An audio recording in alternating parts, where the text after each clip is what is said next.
Perek Mishna Yud. We're still discussing how to demolish an oven.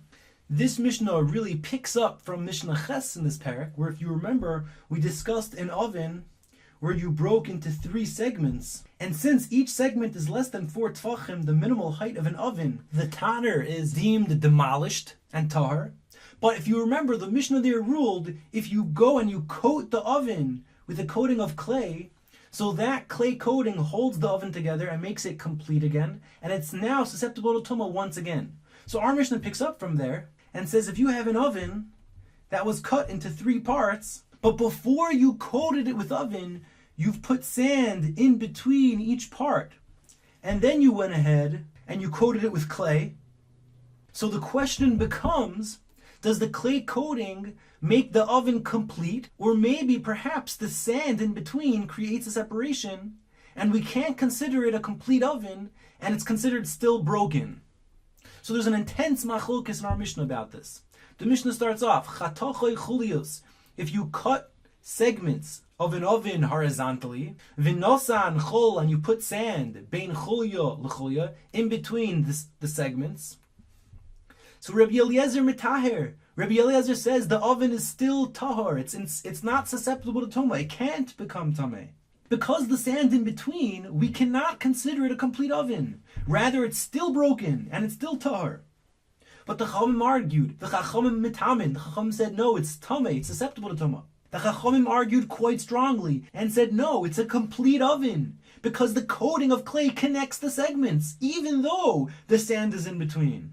So the Mishnah says, Ze Tanuro Shel Achnai. This is the Tanur of Achnai. This is the oven of the snakes, the snake oven. Because just like a snake lies on the ground in a coiled position like this, so too the Chachamim coiled Rabbi Eliezer. They surrounded him with arguments to prove that he was wrong. But ultimately, since Rabbi Eliezer was a yachid, a minority opinion, the Chachamim ruled against him and burned the food that was cooked in this oven because they held it was tameh.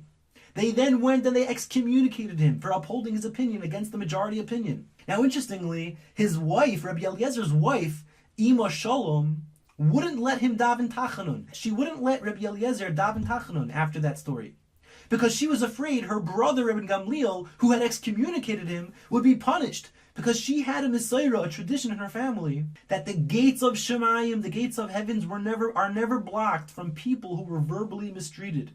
Now, unfortunately, one day she thought that it was Reish Chodesh, and she thought there was no Tachanun, but it wasn't Reish Chodesh, and Rabbi Eliezer said Tachanun. And unfortunately, Rabbi Gamliel died on that day. So that's case number 1. Going down to case number 2, Yoyrois ha'arbian, the Arabian pots.